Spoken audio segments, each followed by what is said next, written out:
WHBF is local for you. This is Local 4 News this morning. Good morning, everybody, on this Wednesday morning. I'm Redrick Terry. And I'm Alexandria Ikamoni. Thanks for watching Local 4 News this morning. A canceled meeting set for yesterday is adding to the already confusing situation around the Davenport Civil Rights Commission. The director canceled their monthly meeting after saying there weren't enough members. Some who showed up say otherwise. At dispute is this morning's top story. The commission's 3 new appointees did make it to the scheduled meeting along with 2 other members. That means there were enough people to hold the meeting, but current members say the new appointees didn't get there legally. Local 4's Tahira Rahman reports the chaos isn't helping the people who need the commission's services.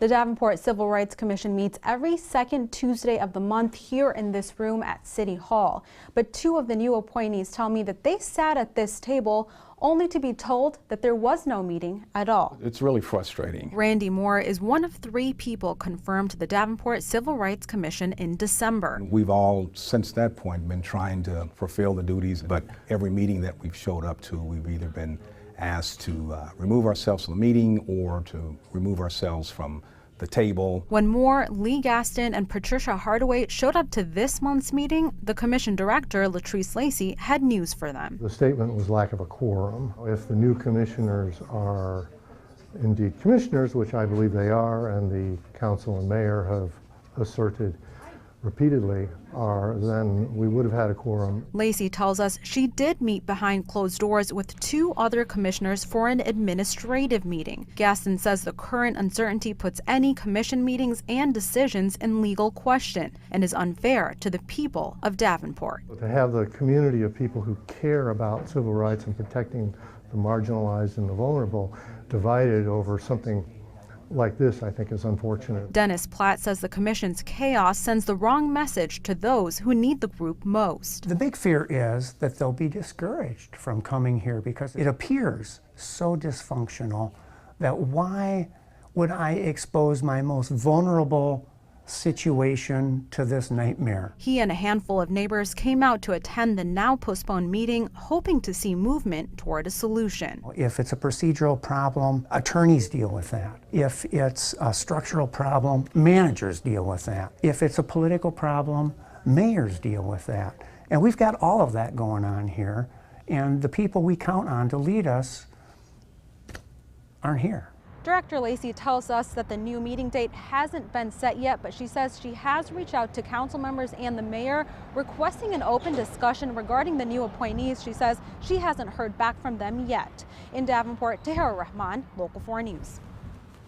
2 teenagers are in custody after being accused of armed robbery in Eldridge. Police say it happened around 10 Monday night at the Eldridge Mart convenience store on East LeClaire Road.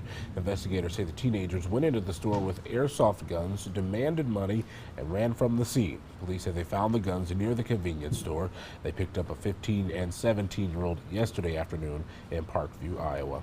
Davenport city leaders want to make it easier to commute around town without depending on a car. Yeah, they'll be voting today on expanding bike and pedestrian networks across the city. Local 4's Andrea Medina joins us in the studio. Andrea, good morning to you, and what can you tell us about this push? Redrick, Alexandria, good morning. It's called Davenport Go. The plan is nearly 2 years in the making, and it's an attempt to enhance walking and biking options in town. City leaders have focused on collecting data and community input in the last 2 years by using online surveys, public meetings, and focus groups to see where they need improvements. The goals of the plan are to increase pedestrian and cyclist safety, reduce vehicle emissions, draw more cycle enthusiasts to the city, and add more bike lanes and walkways to improve public health. Now, council members will vote on the Davenport Go multi-modal transportation plan today, and if passed, the plan will develop a network of bike and walking routes over the next 2 years. Alexandria. All right, Andrea, thank you. A local woman has been hard at work in her efforts to keep the Quad Cities clean. Lisa Heaton is the founder of QC Pollution Solution. She formed the organization last year to help bring attention to trash and litter that covers the sides of roads or anywhere someone might travel. Heaton has been showing how bad the problem is by traveling to 24 states in the last 8 months. I love to be out in nature, so seeing all the trash and all the litter, walking one way, it hurts your feelings a little bit. But then to be able to walk that distance and pick up trash and then turn around and see the difference, the before and after, that makes all the world to me.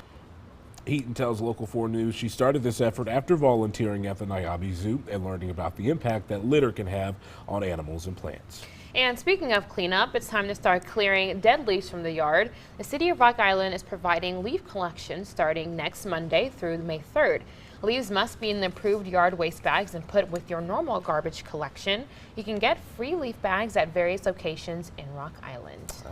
Yeah, it's that time of year again. Gotta get out there, get those leaves away, and even start mowing the grass, I guess, at this point, especially when you're talking about the rain that we're getting today. Absolutely. You might not want to do that today because Definitely it's a mess not, outside, no. but you might want to get that done in the future. But today, it's a pretty wet start to our morning. Ash. Yeah, it's kind of starting to feel like summertime here as we get into later in the spring.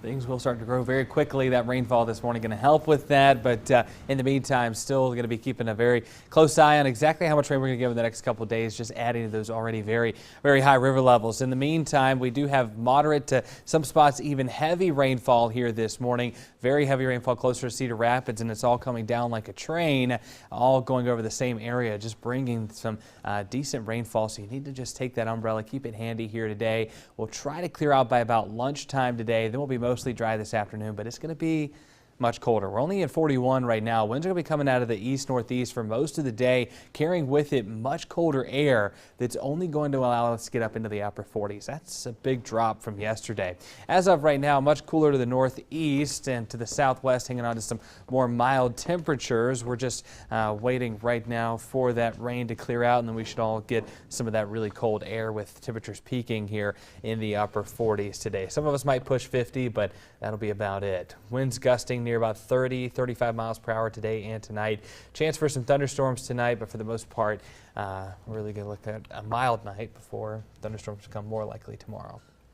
Yeah, in the grand scheme of things, it's mild, but after the last few days, it's going to be pretty cold. Yeah, today's going to hit us like a ton of bricks, and it is pretty well below average, too. So I just want to bundle up tight, but prepare for it. Yep, and make sure you have an umbrella today, right? Yes, today. I came out of the house without one this morning because I thought, oh, it's nothing. Yeah. Yeah, no, don't It's play something. around. It's Yeah, something. it is something. You'll learn one of these days to listen I to know. them. At least my hair is okay today. Ash, thanks. Coming up, the first season for the Quad City Storm is in the What books. the team's president says about how they did both on and off the ice. The time now, 6:10. You're watching Local 4 News this morning. WHBF is local for you with Frederick Terry, Alexandria Ikamoni, and meteorologist Ash Simpson. This is Local 4 News this morning in high definition.